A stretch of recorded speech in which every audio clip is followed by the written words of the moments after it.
آج ہم قرآن مجید کی ایک بہت ہی گہری تمثیل پر بات کریں گے۔ یہ ضائع ہو جانے والے صدقے کے بارے میں ہے۔ چلیں اس پر ذرا سوچتے ہیں۔ کیا ایسا ہو سکتا ہے کہ کوئی نیکی کی جائے اور وہ بے قیمت ہو جائے؟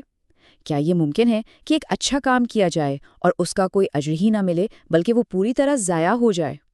تو قرآن مجید میں ایک بڑی زبردست مثال دی گئی ہے جسے ہم ضائع شدہ صدقے کی تمثیل کہہ سکتے ہیں۔ یہ ہمیں بتاتی ہے کہ کیسے ایک اچھا عمل بھی بالکل بیکار ہو سکتا ہے۔ دیکھیں، بات یہاں سے شروع ہوتی ہے، قرآن کی ایک واضح تنبیہ سے۔ اے ایمان والو، اپنے صدقات کو احسان جتا کر اور دکھ دے کر ضائع نہ کرو، اس شخص کی طرح جو اپنا مال لوگوں کو دکھانے کے لیے خرچ کرتا ہے۔ یعنی یہاں دو باتیں بالکل صاف ہیں جو صدقے کو ختم کر دیتی ہیں، ایک تو احسان جتانا اور دوسرا تکلیف دینا۔ اور پھر یہ مثال آتی ہے۔ اس کی مثال اس صاف چٹان کی سی ہے جس پر تھوڑی سی مٹی ہو، پھر اس پر زوردار بارش برسے اور اسے بالکل صاف کر کے چھوڑ دے۔ ذرا تصور کریں اس منظر کا، ایک ایسا عمل جس کا کوئی نتیجہ ہی نہیں نکلا۔ اچھا، اب اس مثال کے ہر حصے کا ایک گہرا مطلب ہے۔ علماء کے مطابق وہ جو صاف چٹان ہے وہ دراصل ایک بے ایمان دل ہے، اور اس پر جو مٹی کی پتلی سی تہ ہے وہ ہے تو صدقہ، لیکن اس کی کوئی مضبوط بنیاد نہیں ہے۔ اور پھر وہ موسلا دھار بارش، وہ ہیں تکلیف دینے والی باتیں یا احسان جو دینے کے بعد جتائے جاتے ہیں۔ تو آخر میں بچا کیا؟ ایک صاف چٹان، وہ نیکی کا کام، وہ مٹی بارش کے ساتھ بہہ گئی اور پیچھے کچھ بھی نہیں رہا، کوئی اجر، کوئی ثواب محفوظ نہیں رہا۔ لیکن قرآن صرف یہ نہیں بتاتا کہ کیا غلط ہے، وہ یہ بھی دکھاتا ہے کہ صحیح راستہ کیا ہے۔ تو اب ہم ایک دوسری مثال کی طرف چلتے ہیں، یعنی پھل دینے والے صدقے کی مثال۔ یہ مثال پہلے والی کے بالکل برعکس ہے، اور جو لوگ اپنا مال اللہ کی رضا حاصل کرنے کے لیے خرچ کرتے ہیں ان کی مثال ایک بلند زرخیز جگہ پر واقع باغ کی سی ہے۔ جب اس پر موسلا دھار بارش ہوتی ہے تو وہ اپنے معمولی کی پیداوار سے دوگنا پھل دیتا ہے۔ یہاں نیت اللہ کی خوشنودی ہے اور نتیجہ دوگنا اجر۔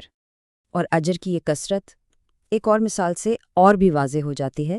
جو لوگ اپنا مال اللہ کی راہ میں خرچ کرتے ہیں ان کی مثال مکئی کے ایک دانے کی سی ہے جس سے 7 بالیاں اگتی ہیں اور ہر بالی میں 100 دانے ہوتے ہیں۔ یعنی سوچیں ذرا، ایک دانہ 700 دانوں میں بدل رہا ہے۔ یہ اس بات کی علامت ہے کہ جب صدقہ خلوص نیت سے کیا جائے تو اس کا اجر کتنا زیادہ بڑھ سکتا ہے۔ تو آئیے اب ان دونوں مثالوں کو آمنے سامنے رکھتے ہیں۔ ایک طرف بنیاد ہے سخت چٹان، دوسری طرف ایک زرخیز باغ۔ ایک میں نیت ہے لوگوں کو دکھانے کی، دوسرے میں اللہ کو راضی کرنے کی۔ ایک عمل کے بعد تکلیف دہ باتیں ہوتی ہیں جبکہ دوسرا روح کو مضبوط کرتا ہے، اور نتیجہ ایک میں سب کچھ بہہ جاتا ہے، کچھ نہیں بچتا، اور دوسرے میں اجر دوگنا بلکہ کئی گنا ہو جاتا ہے۔ تو اصل بات کیا ہے؟ وہ کون سی چیز ہے جو ایک ہی کام کو یا تو بالکل بیکار بنا دیتی ہے یا پھر بے حد قیمتی؟ وہ فیصلہ کن چیز ہے نیت۔ اسلامی اصطلاح میں اسے اخلاص کہتے ہیں، مطلب نیت کا خالص ہونا۔ کوئی بھی کام صرف اور صرف اللہ کی خوشی کے لیے کرنا، جس میں نہ اپنی کوئی غرض ہو اور نہ ہی لوگوں سے تعریف کی خواہش۔ اور اخلاص کی ضد ہے ریا، یعنی دکھاوا۔ کوئی بھی عبادت کا کام لوگوں سے تعریف سننے، واہ واہ کروانے یا پہچان بنانے کے لیے کرنا، یہی وہ چیز ہے جو نیکی کو اندر سے کھوکھلا کر دیتی ہے۔ تو علماء نے ان مثالوں کی روشنی میں صدقے کے قبول ہونے کی کچھ شرائط بتائی ہیں۔ پہلی، اس کی بنیاد ایمان پر ہو۔ دوسری، یہ پوری سچائی اور اخلاص سے کیا جائے۔ تیسری، جس مال سے دیا جا رہا ہے وہ حلال ہو۔ اور چوتھی اور بہت اہم، دینے کے بعد لینے والے کو تانے نہ دیے جائیں، احسان نہ جتایا جائے یا کسی بھی طرح سے تکلیف نہ دی جائے۔ تو سوال یہ ہے کہ یہ مثالیں آج ہمارے لیے کیوں اہم ہیں؟ ان پرانی کہانیوں میں ہمارے لیے کیا سبق چھپا ہے؟ سب سے بڑا سبق یہ ہے کہ کسی اچھے کام کی اصل قیمت خود اس کام میں نہیں بلکہ اس کے پیچھے کی نیت اور جذبے میں ہے۔